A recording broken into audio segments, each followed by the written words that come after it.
My name is Sammy Rachamim. I'm 17 years old from Minneapolis, Minnesota.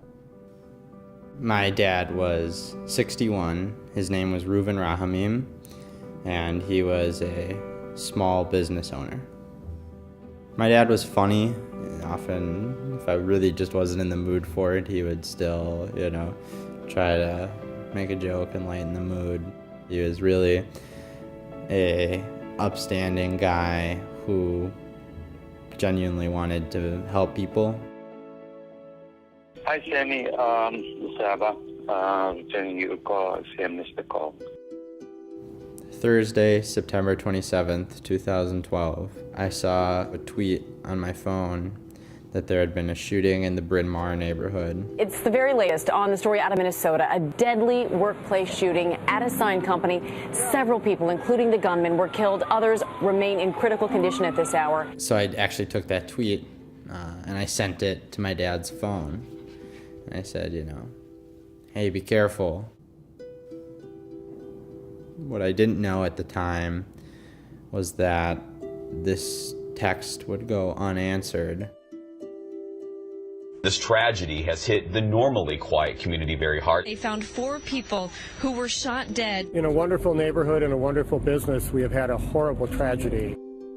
Among the victims, reportedly the company's owner, Reuven Rachamim. Those will be words that I'll never forget. Extraordinarily evocative statement there, I thought, by your father. And of course, horrifically, he himself was then assassinated a few months later.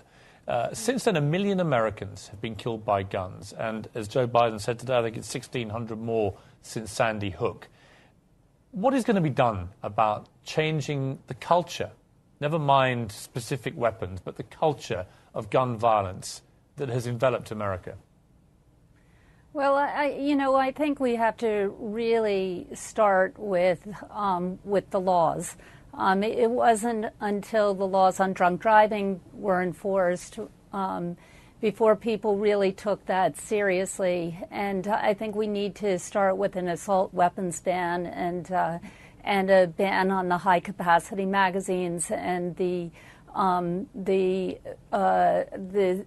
wonderful law that my own Senator Kirsten Gillibrand has offered on stopping trafficking, et cetera. So I think we really have to start there.